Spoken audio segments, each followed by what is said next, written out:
My topic is what are the consequences of having an inaccessible site, discuss the rise of lawsuits and issues recently for sites that are inaccessible. At the end of the slideshow, I provided a final slide with links for websites that I got the information from.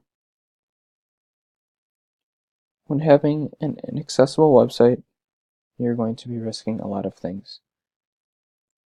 Governments around the world mandate an inaccessible web experience for regulated industries, and you can be fined heavily for non-compliance. There are many people that can be affected by not having a web-accessible website. Mostly, it is people that have disabilities. Those people can be of different ages. If your website is not web accessible, you have many people that can't view your website. Those people will get mad and can possibly get you in trouble for not having a web accessible website. A very good solution to fix this problem is to hire a very good web developer that actually knows what he or she is doing, so that person doesn't risk hurting your business. A good developer will know what to do.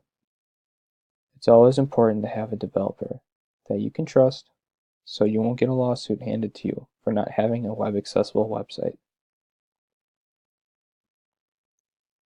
There are many hidden risks that can affect your company if you fail to comply with website accessibility standards.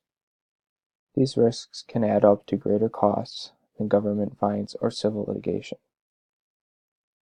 If you decide to ignore web accessibility requirements, you should be prepared to accept these hidden risks as well. Fine totals can vary depending on how bad the situation really is. Inaccessible websites can cause brain damage.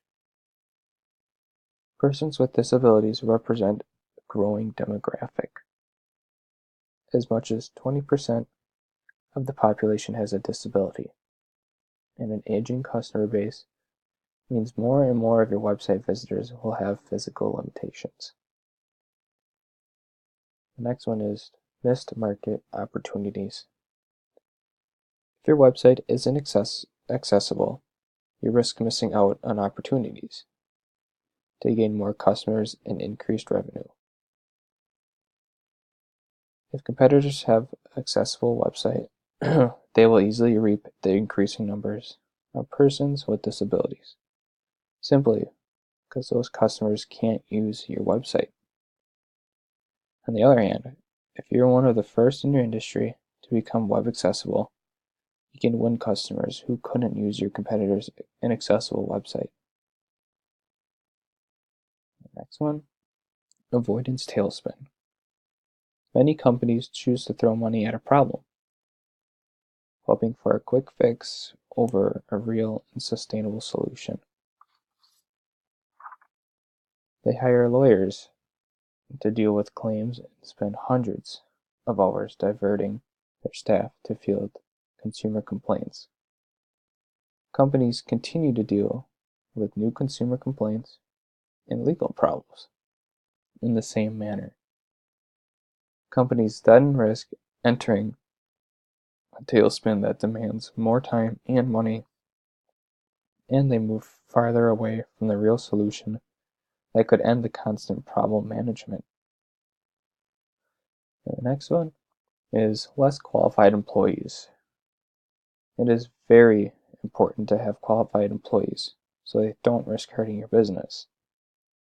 Having employees that know what they are doing will help your business out a lot. They will make sure that you don't get filed a lawsuit against you. Now I will be talking about the rise of lawsuits. When you don't have a web accessible website, you'll be risking a lot of things. You could be facing a lot of lawsuits. If you're missing the smallest thing on your website to make it web accessible, you will get in trouble because it is the law.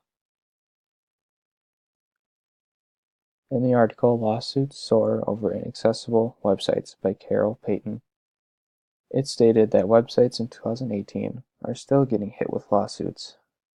Also, in the article it says, the number of website accessible lawsuits this year may surpass those in 2017 by 30%.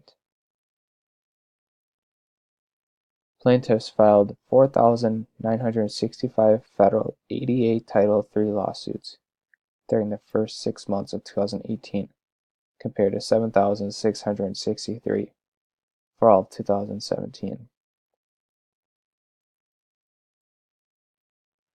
Now I will be talking about issues for sites that aren't web accessible. First one is navigation. When coming across websites that are not web accessible, you will find many issues on the website. The main issue about web accessible websites is navigation. It is very important to have a very easy way of navigation on your website. The next one is site structure. Having a website that has a clean structure will help out a lot. In order to have a nice site structure, you need the following. Unique titles. All pages should be given a logical and unique title so that no two pages share the same title. If they all share the same title, it will confuse people a lot. Headings. Headings should logically progress so that sections containing content are formatted using heading style designations such as heading 1, heading 2, and so on, instead of having text as different fonts or font size changes.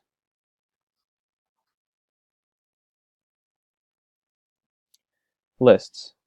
Any bulleted or numbered list should be identified as such rather than by using indent or symbols to indicate it. Next one is text. More than 7 million American adults have some form of vision impairment, representing roughly 2% of the population.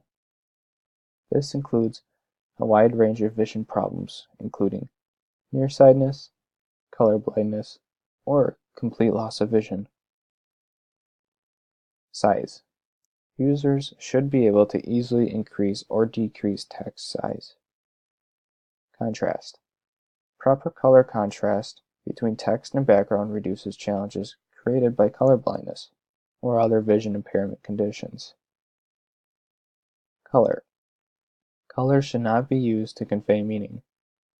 If developers wish to use colors to communicate something meaningful, alternative options should also be provided to communicate the meaning.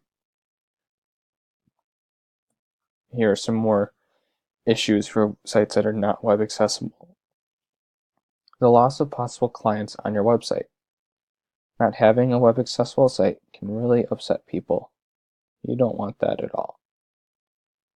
Your site will most likely get bad reviews, causing people to totally avoid your website.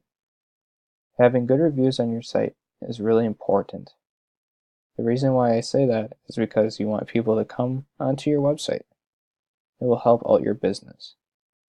More people will come to your site to see what's on it. Also, people will enjoy your website more if it has really good reviews on it. All of these are issues that inaccessible websites might have.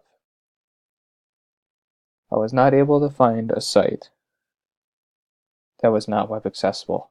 The reason for that is because a lot of websites don't want to be hit with a lawsuit, so they know better. I really wish I could show an example, but it just can't happen. In conclusion, make sure you hire a very good developer that knows how to make a web accessible site, because the last thing that you want is a very hefty lawsuit filed against you. And here is the final slide with the website links on here that I got the information from. Thank you for listening.